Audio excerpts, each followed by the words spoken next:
We all like stories. That's why we like movies, action movies, dramas, science fiction movies, because they tell a story. There's a story called The Lord of the Rings. Some of you might be familiar with that story. It was written by a Catholic author, J.R.R. Tolkien, who was in England. It's a story of good wizards and bad wizards, of hobbits and dragons and orcs, of heroism and evil, and of miracles. The Lord of the Rings, it's a trilogy, 3 volumes, was voted the best book of the century in England when they took a vote. Movies were released in the early 2000s for the trilogy. They grossed over $3 billion and won 17 Academy Awards, because we like stories. Well, today we begin considering the greatest story ever told. The story of God, the creation of the world, of humans, of angels and demons, Jesus, of good and evil. We'll consider this story for the next 4 weeks as we begin Lent. One way to mark our passage through these 4 weeks, we'll use 4 C's. First C is creation, the second C is corruption, the third C is Christ, the fourth C is church. Creation, corruption, Christ, and church. Today we begin with creation. You might ask why? Why consider this story? Because we want to answer the questions human beings have. Give us a proper perspective on life. Where did the world come from? Why is it the way it is? What is the purpose of life in general and my life in particular? So we want to give you that perspective. That's what we hope we take away after these 4 weeks. The first reading today spoke about the creation of the world, in particular the creation of Adam and Eve from the book of Genesis. So we're going to focus on creation today. But I want to take a step back, even before Adam and Eve, to the very beginning. In John's Gospel, chapter 1, it says, "In the beginning was the Word, and the Word was with God, and the Word was God. And all things were made by him." Before time began, before the universe was created, there was God. God the Father, God the Son, who was called the Word, and God the Spirit. And they made everything. First, there was nothing except God, and then he created beings. What were the first beings he created? The angels. Genesis talks about the creation of the world, the first book of the Bible. The last book of the Bible, though, the book of Revelation, gives a dramatic image of the angels. It says, "A sign appeared in the sky, a huge red dragon, and war broke out in heaven. Michael and his angels battled against the dragon. The dragon and its angels fought back, but did not prevail. The dragon, the ancient serpent, called the devil, or Satan, who deceives the whole world, was thrown down to earth, and its angels were thrown down with it." Well, that's pretty dramatic. A battle in heaven, angels fighting each other, St. Michael casting the devil out of heaven down to earth. He's described as a serpent, snake, angels and demons. This gives us perspective. There's a God, there's angels. Some angels are good, St. Michael the Archangel. Some angels are bad, the devil and demons. They disobey God. So there was God, then he created the angels, and there's a struggle between good and evil, and then he created the universe. We go back to the book of Genesis. In the beginning, God created the heavens and the earth. There was darkness over the abyss, and God said, "Let there be light," and there was light. And God made the 2 great lights, the greater one to govern the day, the lesser one to govern the night, and the stars. He makes the sun, he makes the moon, makes the stars, the galaxies, the planets. And then it says, "And then God created the great sea monsters." I like that, the sea monsters. "And all kinds of crawling living creatures and all kinds of winged birds." the sea monsters. What does that mean? Dinosaurs. Pterodactyls and Tyrannosaurus rex. We forget. It's pretty dramatic. They were pretty scary animals, big animals. Fortunately, we didn't live at that time. And then we come to today's reading from Genesis. And then God created mankind in his image. In the image of God, he created them. Male and female, he created them, and God blessed them. He made Adam and Eve. And he made human beings, it says, in his image, so we could have friendship with him and friendship with each other. I don't think the sea monsters had friendship with Jesus, but we can. We're made for friendship with God and friendship with each other. Adam and Eve were made for friendship. But then what happened? The devil showed up like a snake. It says a serpent was the most cunning of the animals the Lord had made, and the serpent tempted the woman. And we know Adam and Eve disobeyed God, the first sin.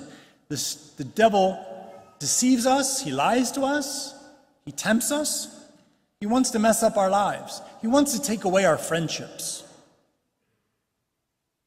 So this is the story, the greatest story ever told. It will continue the next 3 weeks. But this is the beginning, the creation. What does this story mean? Maybe there's 3 things we can take away, 3 perspectives. First, the creation of the universe reminds us the story of angels and demons and dinosaurs. There is a God, he's good, he made everything. There's a spiritual world. There's good angels and bad angels. There's a devil. There's a struggle between good and evil in the world. That's helpful to know. Some people don't know that. They don't know there's a God. They don't know there's a spiritual world. They don't know there's a devil tempting them. That's the first perspective, the creation of the universe. The second perspective, the creation of the human race, Adam and Eve. We're taught that we're made in God's image and likeness with a body but also a soul. We're spiritual beings. We have an immortal soul.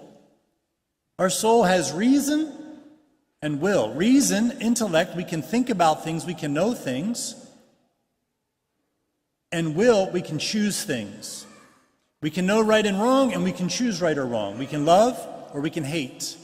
We can do good or we can sin.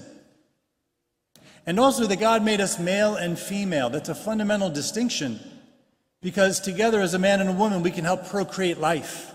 There's a biological function we can form together that we can't do by ourselves. We know sometimes people today are confused about their sexual identity or their gender. Our work is to encourage them and love them, try to help them accept who they are as a man or woman rather than change who they are, because we have this perspective. They were made by God in his image, body and soul, male and female. That's helpful to know. Not everyone knows that. Many are confused. So we have perspective on the creation of the universe. We have perspective on the creation of the human race. And third, we have perspective on the creation of you. God made you, each of us, individually, unique, different personality, different DNA. You are known by God, you are loved by God, and you have a purpose. One of our newest canonized saints, St. Cardinal Newman from England, lived in the late 1800s. He was an Anglican who became Catholic, became a bishop and a cardinal. 4 months ago, he was named a doctor of the church by Pope Leo. He's the newest doctor of the church, which just means he's a great thinker, a great theologian. We should read what he wrote. So we're going to do that this morning. A little passage from Cardinal Newman speaking about the fact that you have a purpose. He said, God created me to do him some definite service. He has committed some work to me which he has not committed to another. I have my mission. Though I might not know it in this life, I shall be told it in the next. Somehow I am necessary for his purposes. I have a great part in his work. I am a link in a chain, a bond of connection between persons. He has not created me for nothing. I shall do good. That's encouraging, that God intended you to exist, and he has a purpose for you. Sometimes when you see a work of art, a painting, you think, I wonder what the artist is trying to convey. I wonder what idea the artist had in creating this image. Well, look in the mirror. You're the greatest work of art, the human person. See, I wonder why God made me. I wonder what my purpose is. I wonder how I can serve him. He knows your abilities and your disabilities. He knows your strengths and your temptations. He knows your opportunities. He knows your social circles. There are some people that only you can reach, only you can impact. Spouses impact each other, parents impact their children, brothers and sisters impact each other, friends impact each other, co-workers, classmates, neighbors. What is your purpose? What is God's idea for your life? So the perspective on the fact that God made you, try to continue to discern your purpose. It's encouraging to know that we have one. Life is not random. And so how can we do that? We've talked about every morning when you get up, you should say a little morning prayer. Say, God, what is the purpose today? I give you permission over my day. Help me to recognize the opportunities that come up and help me to be ready to help others or to learn or to do good or to say the right thing. So every morning, a little morning prayer. God, I dedicate the day to you. Give me the grace to live it well. Every Sunday, we come together. We give God permission over the week. You're living intentionally by being here. Most people don't live intentionally. They're going through the motions. They're sliding through life. This hour on Sunday gives us an intentionality. We're seeking our purpose. We have no idea what's going to happen this week. We don't even know how much it's going to snow tonight. We'll find out tomorrow morning.